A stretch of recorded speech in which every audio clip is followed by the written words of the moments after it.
Hi guys, how you doing? My name is Crystal and welcome to my YouTube channel. If you like my videos, please smash that like button. Please do subscribe.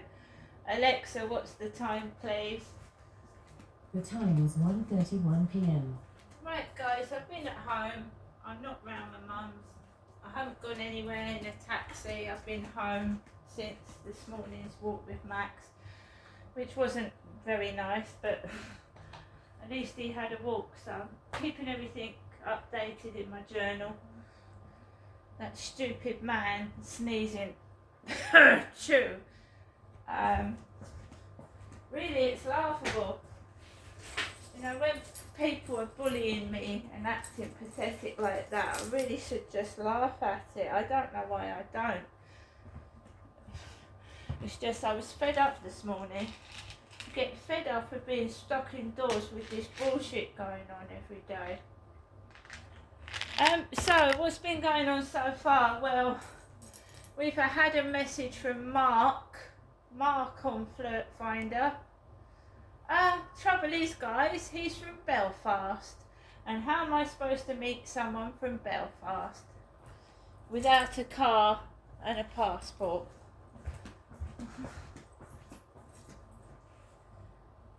So there we go. They live in fantasy land.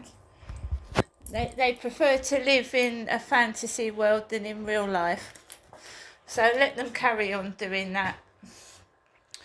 I'm just doing some washing and I'm just going downstairs to check my mailbox.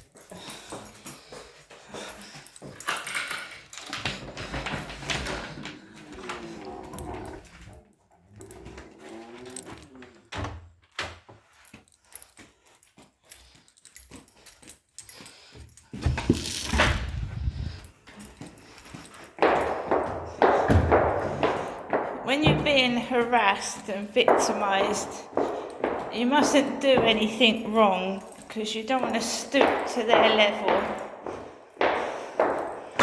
If it floats their boat taking the piss out of me and being cruel and nasty to me, at least they're not doing it to anyone else.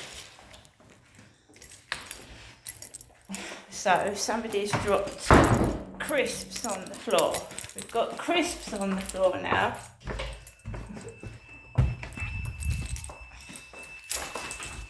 So my mailbox.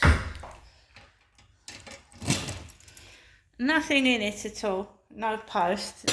The post lady's been because there's something on someone else's doorstep. So I thought I'd just check it. Crisps. I've got crisps upstairs. I've got loads of bloody crisps. I've got crisps from Japan.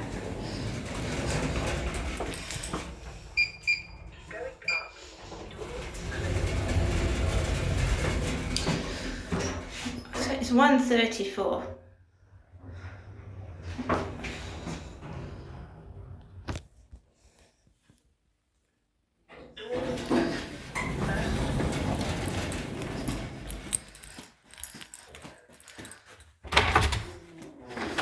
Do they think I'm living like a peasant? Do they think I've got no crisps? Do they seriously think I've got no crisps to eat? I've just got to turn my boiler off. Been washing. So they've left some kids have dropped crisps. His kids aren't upstairs. It's not his kids.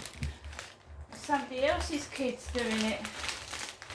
So we've got the Sensations poppadoms, lime and coriander chutney. We've got crisps. Whole bag unopened, and I don't drop mine on the floor because I'm not an animal.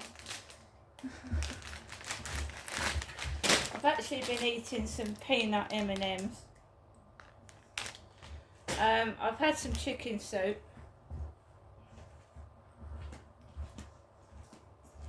I've told you, it's not that I'm hungry, it's the cruelty. It's the thought of what they're thinking.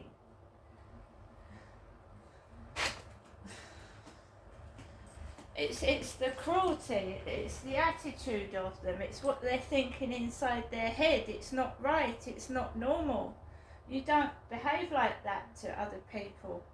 It's just gross and disgusting, their behaviour. It's not normal. They're not normal because a normal person isn't cruel and nasty and spiteful. I have never ever seen anything like it, apart from Gloucestershire. They were worse than this in Gloucester, absolutely terrible.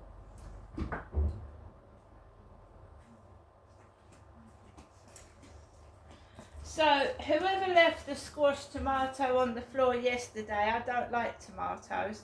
I'm not keen on oranges either. No, I'm not.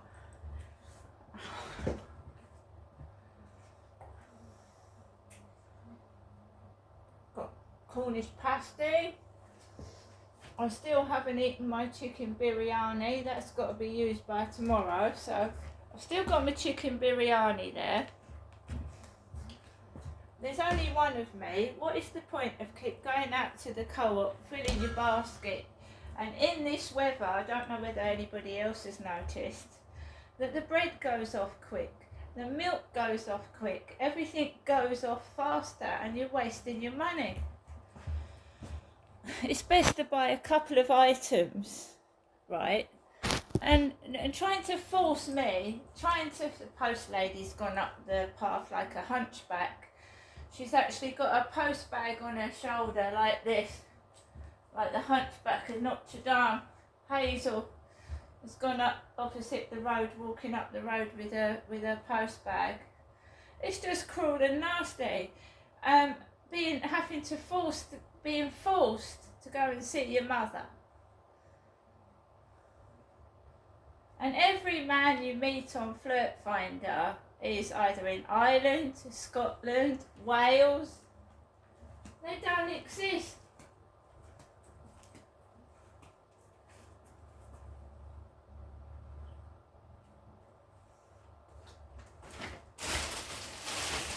Right. So, I still haven't eaten these from Friday. Crisps, they want to chuck crisps everywhere. Walker's Baked What's-Its. We've got Maryland Minis double cookies. Stupid people. They're imitating him upstairs. Imitating him and what he's doing. It's not him. He's not up there. He's probably working hard all week and his kids aren't here. But now we've got other people imitating what he did to me. Do you think that's very funny? Do you think that's clever? Do you think that gets you brownie points for acting like complete morons? Really?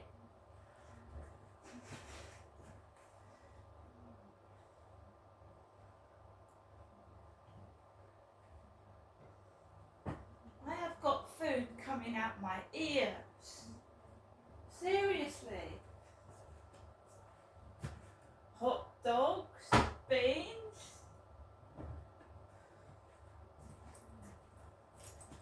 Do you think I can't last until next week without going up to see my mummy? Really? Well, I'll show you. I'll show you. Alexa, LBC Radio. LBC London from Global Player.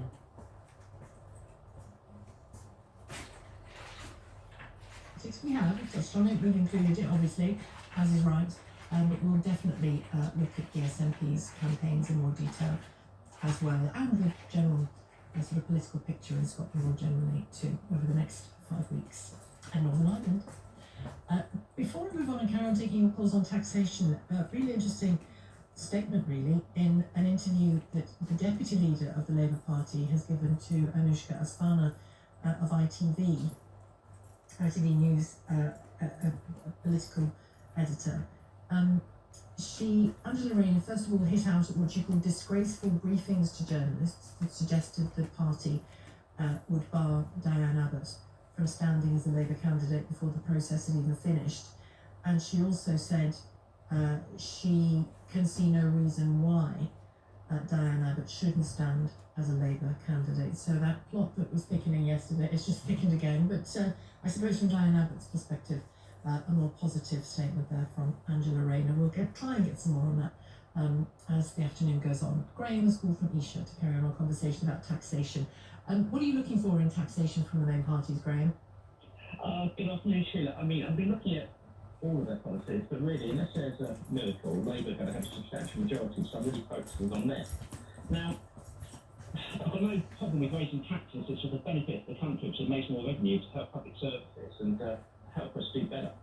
But there's something in economics called the Laffer curve, which is a proven theory, and it says, and it's proved, that if you raise taxes too much, or the wrong taxes, you actually end up with a lot less revenue because people don't bother working so hard. They don't put the energy and the sweat into building their businesses because they get little back in their pocket at the end of the day. Well, I think the doctor's retirement scenario is and some police officers as well, and other professionals who've retired realise that earning over a particular amount of money doesn't serve them, so they just don't bother. I certainly get that, and all due respect to those professionals. But the people that are building businesses and driving businesses are the people actually that are going to be growing their businesses, they employ more people, and it's not just their taxes, it's a load more taxes. That's where the real revenue comes from, and that's where you're going to get growth, and the country's going to end up with much more revenue. Now, the taxes have to be effective. They do not have to be people pleasers, popular taxes. I don't know if you know the most popular taxes. Do you know what they are? No. They're the taxes that people don't have to pay. A perfect example of that is VAT on school fees, because 93% of people don't have to pay it. Their kids aren't private school. They're very popular. However, I've done the sums, I've done the numbers. My belief is that it's touch and go whether the extra revenue they raise in VAT will actually be eclipsed by the extra state burden of every kid that comes out of the private sector. It's going to cost the state an extra £8,000 educating them from the state sector. Now, the other thing, that's just doing the numbers. On my calculations, 25%-ish. Kids leave the private sector, we're going to be break even. Any more of that, the country loses money. A bigger factor, which swings it really against this argument, VAT at school fees, I pay VAT on school fees. That money I spend on VAT on my school fees, so I don't pay VAT, I pay school fees. If I didn't spend that money on school fees, I would actually be spending that money probably on things that raise you up back. But you've made an assumption about the people who will give up on private education. Most of the people won't give up on private education because they'll still be able to afford it.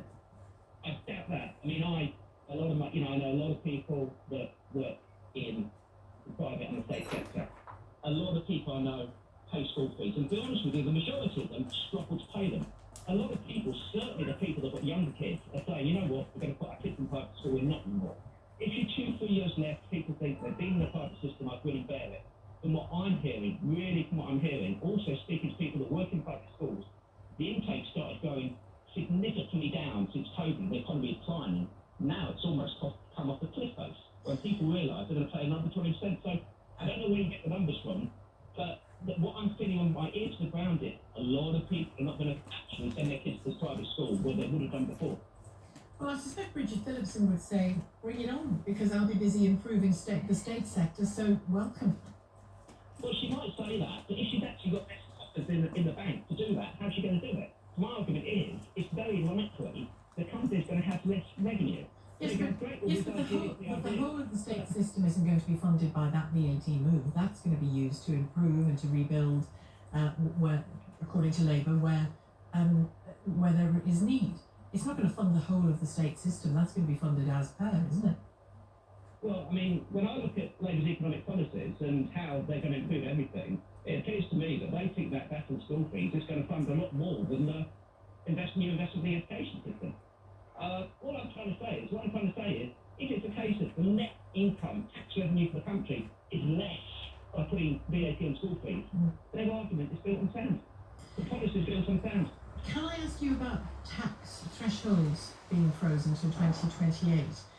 The Chancellor acknowledged that income tax is, because of those, that the threshold's being frozen, still going to go up. It means millions of people could be pulled into a higher tax band when they get their pay rises, or pulled into paying tax at all if the threshold is frozen.